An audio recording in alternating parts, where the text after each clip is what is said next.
given to you. Seek, and you will find. Knock, and the door will be open to you. For everyone who asks receives. He who seeks finds. And to him who knocks, the door will be open. Which of you, if his son asks for bread, will give him a stone? Or if he asks for a fish, will give him a snake? If you then, though you are evil, know how to give good gifts to your children, how much more will your Father in heaven give good gifts to those who ask him? So in everything, do to others what you would have them do to you, for this sums up the law and the prophets. Ask, knock, and seek. I think it actually says ask and seek and knock. But you get the idea, right? So as we are asking and seeking and knocking, and it's easy to get down. It's easy to think there's not an answer. It's easy to think God's not listening. Anybody ever think that God moved to the other side of the universe and you can't hear it way over there? When you're praying and nothing seems to be happening and you don't feel anything and you don't know what to say, you don't know what to do anymore. You think God just can't hear, or that God don't even care about you. We've all been in those kind of situations. We don't like to think those things because we've been taught that that's not true. So we'll hide our feelings and not share that. We won't tell anybody. But here Jesus is saying we need to keep right on asking. We need to keep right on seeking, and we need to keep on knocking on that door. Because He is going to give us good things. It might not be exactly when we want it, and it might not even be exactly what we think we want. But He's still listening. He still cares. He still loves us. And it says how, if you're evil and you know how to give good gifts, how much more will your Father in heaven give good gifts? You know how to give good gifts. You want to give good gifts. But you need a lot of straightening out in your life, maybe. I'm not being judgmental. You know whether you need it or not. And you can answer that for yourself. But you not having it together, something happened back there. Yeah. I was a couple of people dozing, and Dawn notices that, and she'll twist a knot. Thank you, Dawn. But anyway, we need to understand that God is always there, and God's plan is better than ours. His ways are better than ours. There's so much, His thoughts, everything, they're so much higher than ours. We can't even begin to understand all about Him, how good He is. We can't even begin to understand that. And we try to make God out to something that we can control and we can understand. And we've been taught all of our lives, that we can control God by praying. When He says seek here, He's talking about seeking Him, not something from Him, but seeking Him, seeking His presence, seeking a relationship. Keep seeking that. Keep looking. Keep, asking. Keep asking Him. God, I want you in my life. I want your presence here. I want to hear your voice. I want to knock on that door till you open it. I want to be with you. I want to be in your presence. That's more important than anything you can give me. See, that makes a difference, doesn't it? When we begin to look at it in the fact that we need a relationship more than we need anything else on this earth. But we don't think of that. God is our celestial Santa Claus. God, give me this. God, give my family that. God, watch over my family. God, do this. God, do that. And we don't spend any time seeking and knocking on the door for Him to open up and coming in to us. Coming in and sitting with us. As soon as I get my shopping list over with, it's amen, good night. Or get up and do something in the morning, whenever your prayer time is. That's the way it normally goes, isn't it? For most of us. If you're different, God bless you so much and put me on that list. Put me on that list. But you see, it is so good to have this relationship, and that's why we were created. God wanted companionship, so He created human beings. But He didn't want us to be just compelled to have a relationship, so He gave us a free will, and we get to choose. And through the years, you'll have to say the church, the clergy, has got things confused, and we teach people come to church, come to Jesus, and everything will be okay. That's really a lie, isn't it? It's not okay. It's better. It gives you the power to face anything. It gives you comfort in the bad times, but it's not okay. Not all the time. It's not. It's just not okay. But, and he goes on in other places, he tells us that we need to suffer for Christ. You don't hear that much on Sunday morning, do you? Come to Jesus and you'll get to suffer. How come you're not everybody rushing up here to the altar right now to give yourself totally to Jesus so you can suffer? When you say the word suffer, you kind of turn the switch off, don't you? Because that's not what we want. That's not what we're here for. We didn't come to Jesus to suffer. We come to be blessed.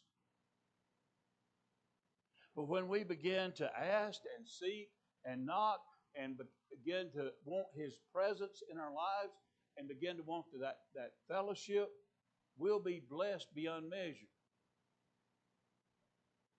We'll be blessed beyond anything we could ever think about.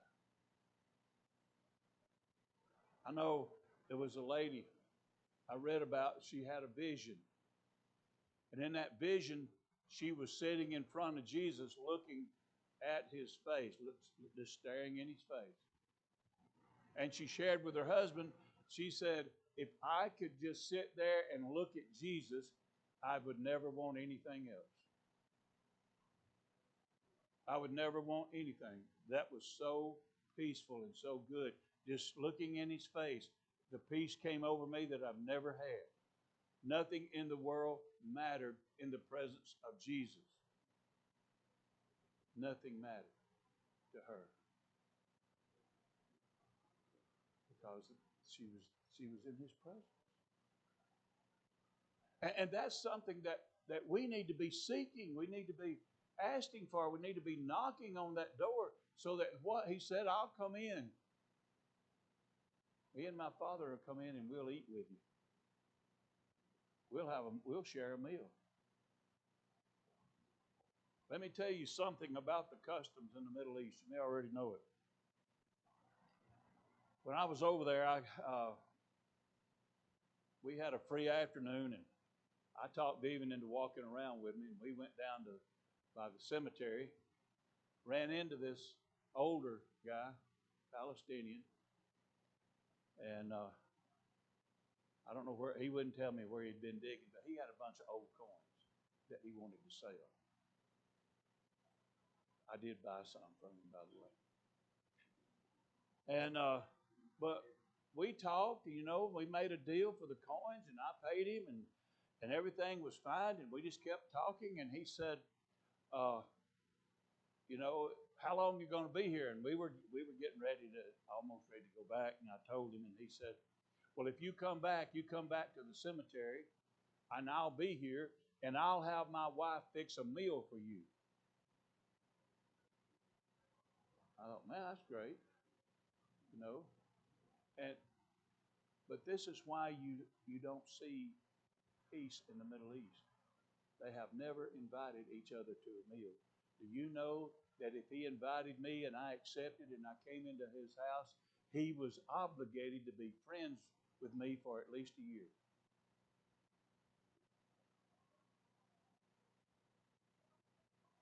And you've never seen both sides sit down and eat together. They have not invited each other to a meal because they then have an obligation to be friends. So you see, when we seek and we knock and we asking about Jesus to come in and give us all these things, we think, most of us think, well, I've been asking and I've been seeking and I've been knocking and I want this so bad and I've done all that and it's nothing happened.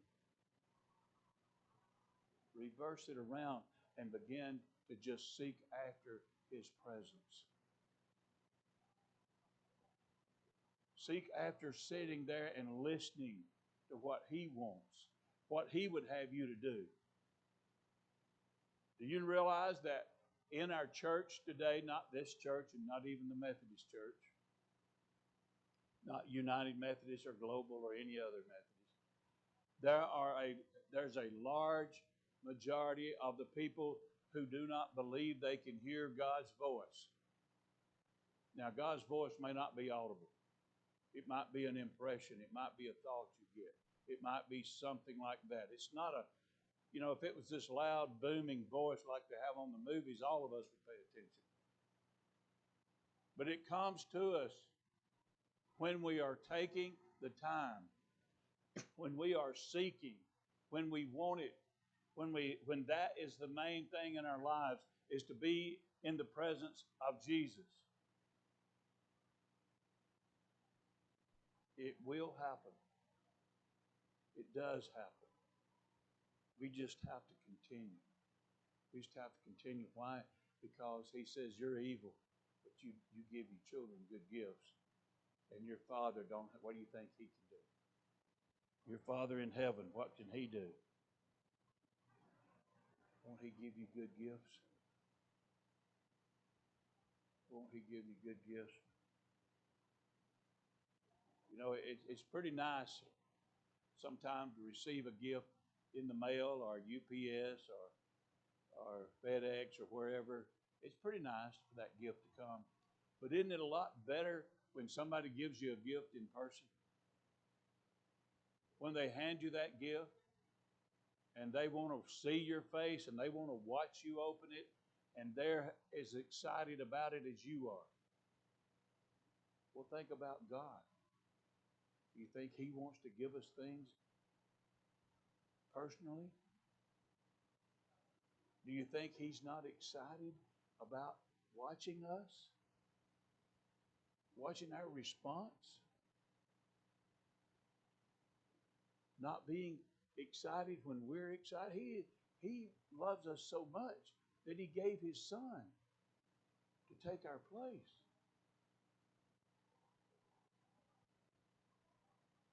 And we need to understand that we need to keep seeking Him. Not a 30-second seek like we want. Oh, God, I want to see your face. Well, I didn't think it was coming. Good night. I knew I wouldn't get to see it. I knew it was not going to happen. I don't even know why I asked. I don't know why I keep seeking that. I don't know why I'm knocking. It's never opened. I don't see anything. Nothing ever happens. We just give up, don't we? We just lay it down and get on with our lives. We try to handle it ourselves. We try to handle it ourselves. Well, I can tell you, I don't know about you. I cannot speak for you. But I know personal experience that I cannot handle it. I am a fixer. If you've got something bad in your life, I want to fix it. I want to straighten it out. I want to get you back on the right track. I want to do whatever it is I can do. I want to do it all for you to get you straightened out. But you know what? I've come to know a lot of times my fixing gets between you and God. And instead of you going to God with what you need, you get used to coming to me. And you ask me about this. And I'm trying really hard to fix it for you. I can't.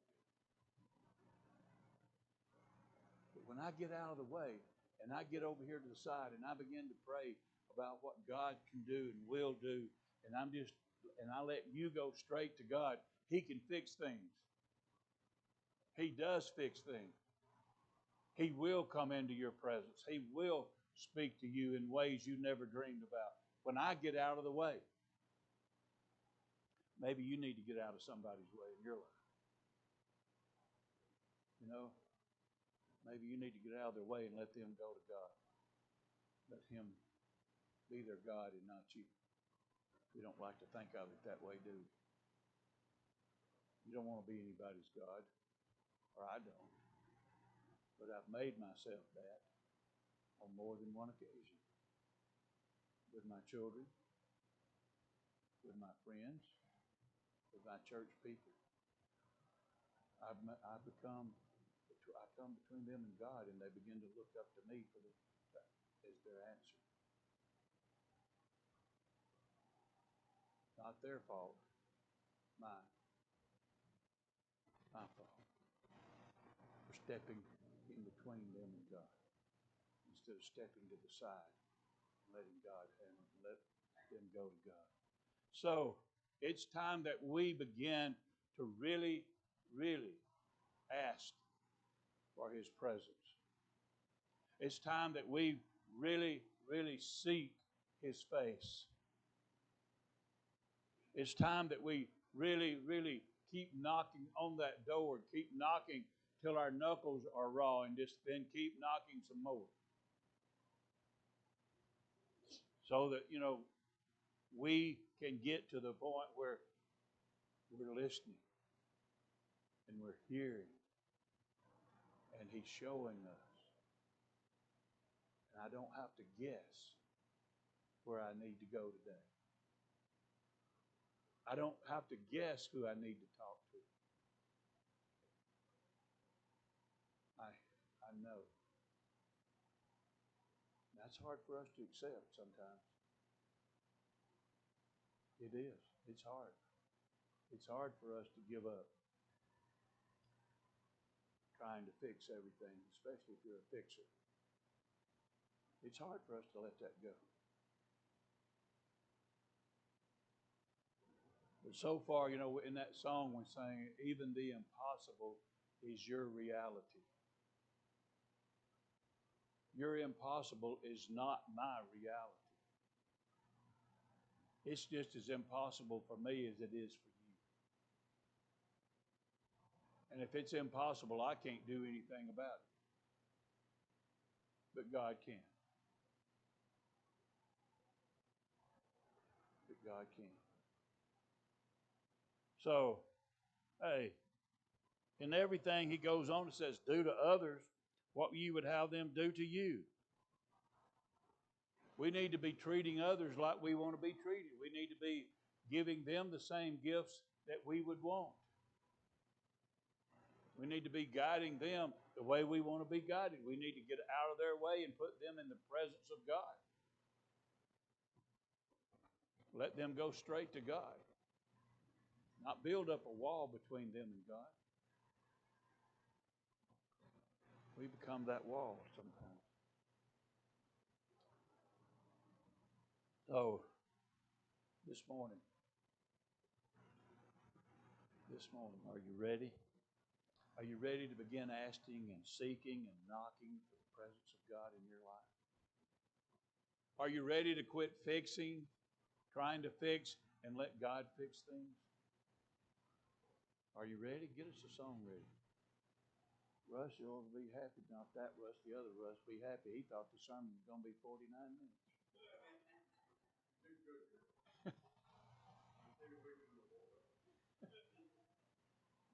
All right. Let us stand and come this morning as we ask and seek and knock.